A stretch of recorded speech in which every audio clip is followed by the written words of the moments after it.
Halo sobat, kalian pasti terganggu bahkan benci banget sama binatang ini. Nyamuk adalah satu binatang yang paling dibenci manusia, karena nyamuk merupakan salah satu penyebab kematian utama di Indonesia.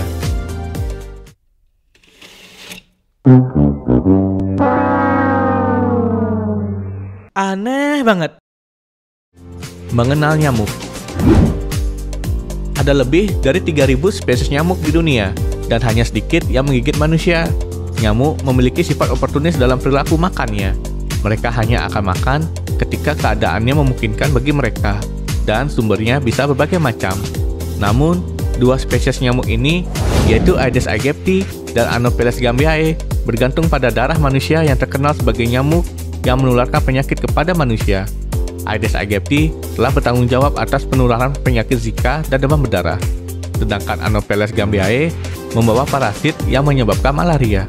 Beberapa spesies nyamuk tertentu tidak hanya menunjukkan ketergantungan yang sangat kuat untuk menghisap darah manusia, mereka juga tampaknya memilah jenis-jenis orang yang dijadikan sasaran.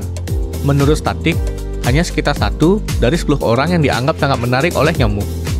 Ada berbagai teori, juga sejumlah bukti tentang mengapa nyamuk menggigit sejumlah orang dan membiarkan sebagian yang lain.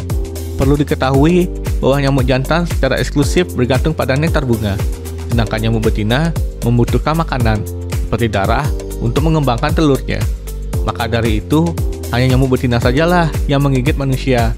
Darah manusia sendiri diketahui kaya akan protein dan zat besi yang dibutuhkan oleh nyamuk betina untuk membantu mereka memproduksi dan mengembangkan telurnya. Alasan mengapa nyamuk memilih sasarannya. Yang pertama, golongan darah. Menurut Journal of Medical Entomology pada tahun 2004, penelitian membuktikan nyamuk lebih sering hinggap pada orang yang memiliki golongan darah O. Golongan darah pilihan kedua adalah tipe A. Kemampuan nyamuk untuk membaca golongan darah pada sebagian orang dipengaruhi oleh senyawa kimia yang terdapat pada kulit. Yang kedua, senyawa kimia. Kecenderungan nyamuk untuk memilih sasarannya tidak sepenuhnya karena darah. Mereka dapat menangkap bahan kimia yang dikeluarkan oleh tubuh manusia, karena memiliki lebih dari 70 reseptor berbeda. Nyamuk dapat mendeteksi karbon dioksida dari jarak ratusan meter. Senyawa kimia yang menarik perhatian nyamuk adalah asam laktat dan amonia. Seperti ketika berolahraga, napas akan lebih cepat, yang berarti karbon dioksida yang dihasilkan lebih banyak. Juga, suhu tubuh yang tinggi menghasilkan keringat yang mengandung asam laktat.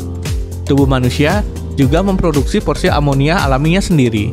Setiap kali mencerna makanan, ketika sistem pencernaan memecah protein makanan, terbentuklah amonia, yang nantinya akan diuraikan lebih lanjut menjadi urea. Lalu yang ketiga, genetik dan bakteri.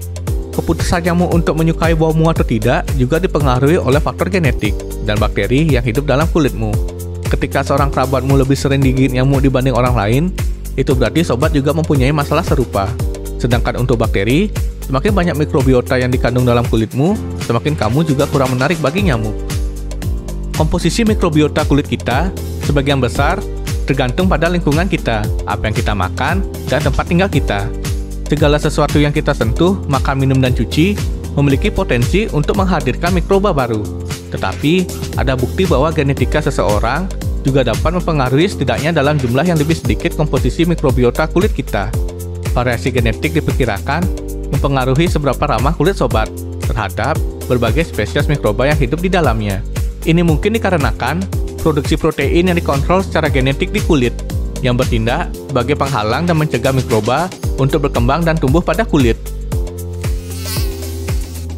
Gimana sobat? Cara nyamuk untuk mencari target sasaran mereka ini. Aneh banget kan? Tunggu kisah aneh berikutnya, dan sampai jumpa. Terima kasih udah nonton Aneh Banget. Punya kisah aneh untuk dibahas lagi? Tulis aja di kolom komentar di bawah. Stay tune terus di channel ini ya, karena dunia ini penuh dengan hal yang aneh banget.